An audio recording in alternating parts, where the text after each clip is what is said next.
Quelle est l'origine commune de la révolution sexuelle, de l'arrivée massive des femmes sur le marché du travail, de l'émancipation économique de 50% de la population, du règne de Tinder dans les relations amoureuses et de la baisse du nombre d'enfants par femme en Occident? C'est ça, la pilule contraceptive. Derrière ce petit comprimé composé d'hormones de synthèse se cache l'invention la plus radicale du XXe siècle. Et je vous vois venir, si vous êtes un homme, vous pensez peut-être que la pilule contraceptive a uniquement changé la vie des femmes, mais pas la vôtre. À la limite, vous vous dites que ça permet d'obtenir plus de sexe sans le risque de devenir père, et que si un jour vous voulez fonder une famille, il vous suffira de convaincre votre compagne d'arrêter la contraception à ce moment-là. Grosse erreur. C'est l'obstacle contre lequel l'homme moderne s'écrase au moment de fonder une famille. Et si vous êtes une femme, vous associez sûrement la pilule à la liberté. Grâce à elle, la maternité n'est plus une fatalité et vous pourrez profiter de la vie. Mais peut-être que c'est à cause de la pilule que vous et vos copines restez enfermées à broyer du noir toutes seules chez vous en swipant désespérément sur Tinder. Après 60 ans de discours utopistes sur la pilule, il est grand temps de montrer qu'elle a une face cachée et que dans beaucoup de cas, c'est non seulement positif, mais surtout vital d'arrêter de la prendre. Vous vous apprêtez à entendre l'histoire de la pilule contraceptive, son impact chez les femmes et ses conséquences dévastatrices dans l'ensemble de la société. Mais en parlant d'histoire, connaissez-vous votre histoire? Celle de votre pays, de ceux qui vous ont précédé et qui ont façonné les paysages qui vous entourent, qui ont construit les villes où vous habitez, et tout ce qui fait que vous êtes là aujourd'hui et que vous êtes français. Peut-être pas assez bien ou même pas du tout, j'ai exactement ce qu'il vous faut. Cette frise que voici, la glorieuse histoire de France, réalisée avec l'aide d'historiens, de dessinateurs talentueux et amoureux de la France pour transmettre cet incroyable récit des hauts faits de nos aïeux. Vous apprendrez sans effort les grandes dates de ce récit épique pour 32,50 € seulement, tout en décorant avec goût votre intérieur. C'est un très beau cadeau à faire pour un proche, un enfant, un petit frère avec Noël qui approche. Transmettez-leur cette passion pour la France, ce pays incroyable à l'histoire riche et passionnante qui mérite d'être connue et transmise. Et avec cette frise, pas de repentance de l'éducation nationale au programme, je vous rassure. Nous avons de quoi être fiers de là où nous sommes, affichons-le dans nos foyers. Vous pouvez le commander dès à présent en cliquant sur le lien dans la description et en commentaire épinglé. Merci à historiographe.fr d'avoir sponsorisé cette vidéo.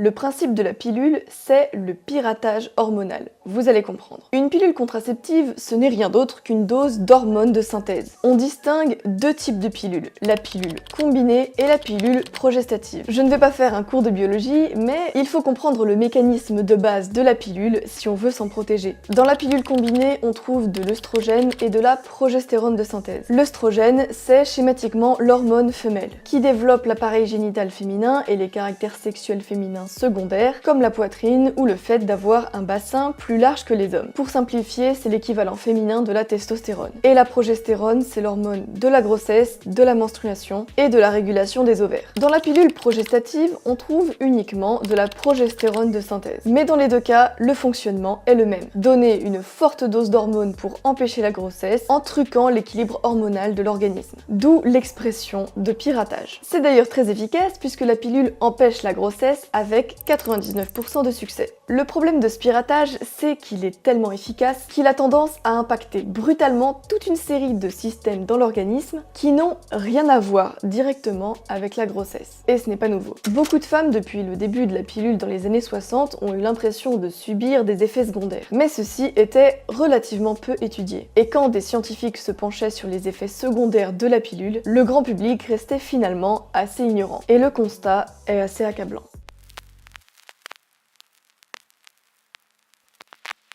Un des effets les plus dévastateurs de la pilule chez les femmes, c'est au niveau psychologique, et notamment les changements d'humeur et le risque de dépression. Voici ce que dit le docteur Sarah Hill, spécialiste en psychologie évolutionnelle. Prendre la pilule est associé à un risque accru de recevoir un diagnostic d'anxiété et de dépression. Le risque était particulièrement élevé chez les jeunes femmes âgées de 15 à 19 ans, et leur risque de suicide est également plus de 2 fois supérieur à celui des femmes qui ne prennent pas la pilule. Les femmes qui commencent à prendre la pilule devraient tenir un journal de leur humeur ou demander à un ami de les surveiller. Des milliers de témoignages de femmes confirment ce phénomène, quel que soit le type de pilule utilisée. Ah et puis, j'allais oublier, les effets de la pilule sur le stress sont également documentés. Changement d'humeur, stress, dépression, Est-ce que vous reconnaîtriez pas des femmes de votre entourage? C'est normal, c'est le portrait de la femme moderne. Si votre compagne ou vos connaissances femmes sont d'humeur instable, il est fort probable qu'il ne s'agisse pas d'un problème de personnalité, mais bien de piratage hormonal qui a mal tourné. Dépression, pensées dépressives, fluctuations d'humeur. Le bilan de la pilule est déjà inquiétant, surtout chez les jeunes femmes.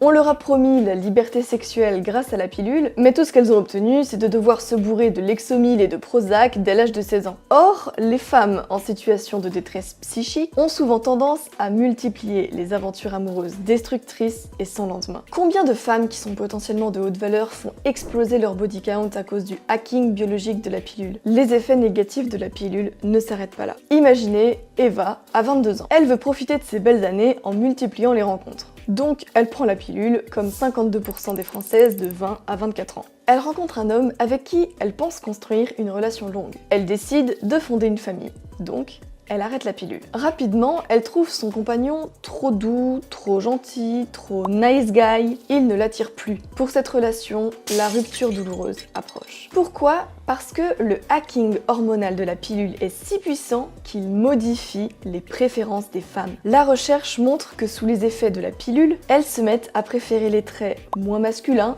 moins virils et plus doux. Pourquoi l'homme moyen est-il moins solide que l'ancien temps? Parce que les hommes se sont adaptés aux nouvelles préférences biologiques causées par le piratage de masse de la pilule sur les cerveaux féminins. Et quand vient le moment de fonder une famille, soudainement, le gentil garçon passe aux yeux de sa femme pour un homme soja faible et efféminé. Ta copine prend la pilule, prépare-toi à une mauvaise surprise quand elle va arrêter.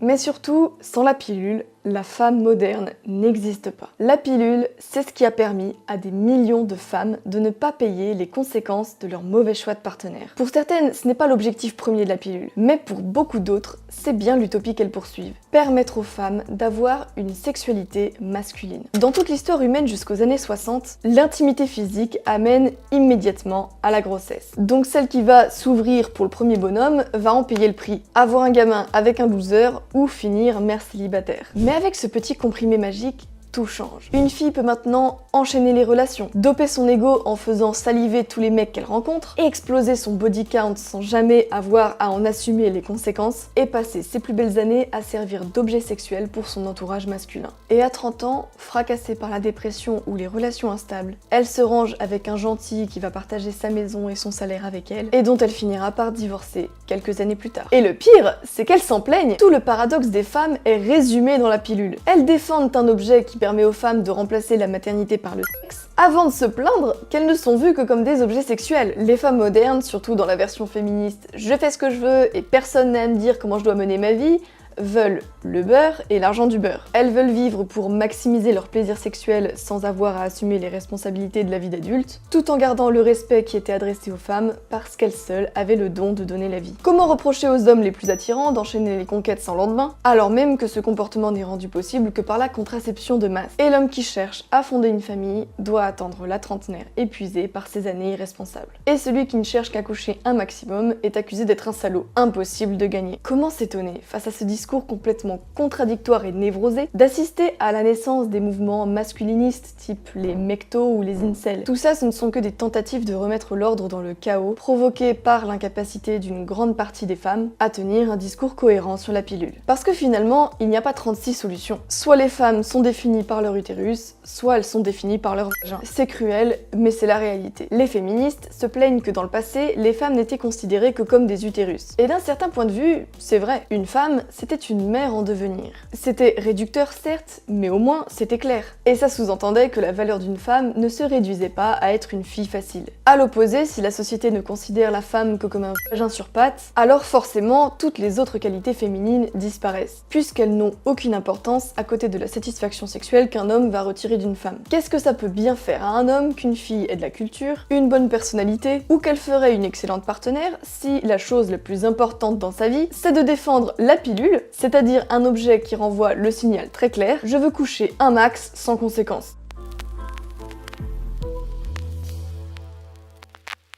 Quand on révèle le côté sombre de la pilule, il faut se poser deux questions. La première question c'est « mais alors, que faire pour sa contraception si on ne prend pas la pilule ?» Et la deuxième est à mon avis beaucoup plus importantes. Mais répondons à la première donc, déjà. Comment se protéger sans la pilule? Vous allez peut-être me parler de préservatifs masculins, mais à mon sens, il existe bien d'autres solutions beaucoup plus saines. Par exemple, il y a la méthode Billings, qui est une méthode de contraception naturelle dont l'efficacité a été reconnue, à condition bien sûr d'être très discipliné. Et vu qu'il n'y a aucun médicament à prendre, il n'y a aucun effet secondaire. Et l'autre avantage, c'est que ça fait participer l'homme de la relation à la contraception. Donc, on sort du côté égoïste de la pilule qui transfère toute la responsabilité sur le dos de la femme. C'est aussi ça une relation construite, belle, stable et de haute qualité. C'est de se voir comme une équipe qui affronte les problèmes ensemble plutôt que comme des concurrents où chacun refile à l'autre le maximum de responsabilités pour ne jamais avoir à s'occuper de rien. Et ça exige aussi pour une femme de se trouver un homme sérieux et fiable. Il faut arrêter de concevoir l'amour comme quelque chose de complètement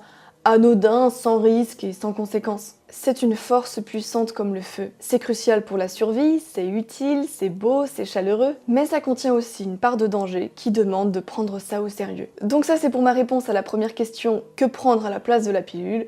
Eh bien, tes responsabilités. Mais ça ne règle pas le problème plus global, de l'impact de la contraception sur le rôle de la femme et de l'homme dans la société. La deuxième question c'est: pourquoi se protéger? Ou plutôt, se protéger de quoi exactement? C'est normal de se protéger d'une maladie, d'une menace ou d'un danger. Mais quand on dit que la pilule protège, on pense à une grossesse, donc à un enfant. C'est déjà très grave de parler d'un enfant comme d'une maladie, d'une menace ou d'un danger. Bien sûr qu'une grossesse qui arrive au mauvais moment peut être très difficile à gérer. Et c'est justement pour ça, au cas où la contraception ne marche pas, il vaut mieux pour une femme offrir son intimité à un partenaire de valeur et pas au premier beau parleur qui passe. Mais si on considère qu'un enfant c'est une malédiction contre laquelle il faut accepter de se droguer, au point de devenir dépressif, comment peut-on s'étonner que le climat des relations hommes-femmes soit devenu aussi pourri, ou encore que la France a atteint son plus bas niveau de naissance depuis 1946. Que vous soyez un homme ou une femme de ma génération, vous avez besoin d'entendre quelque chose. Et je parie que personne ne vous l'a jamais dit. Si vous n'êtes pas prêt à assumer une grossesse avec la personne qui partage votre vie, alors elle n'est pas faite pour vous.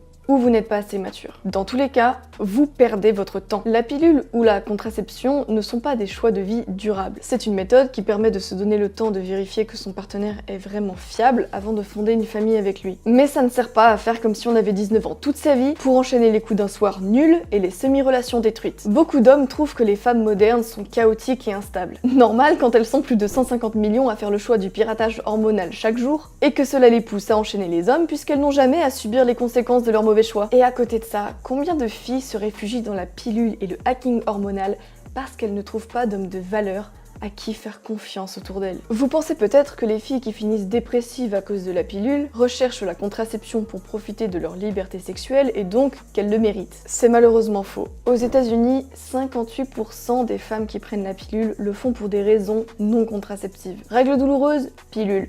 Acné? Pilule.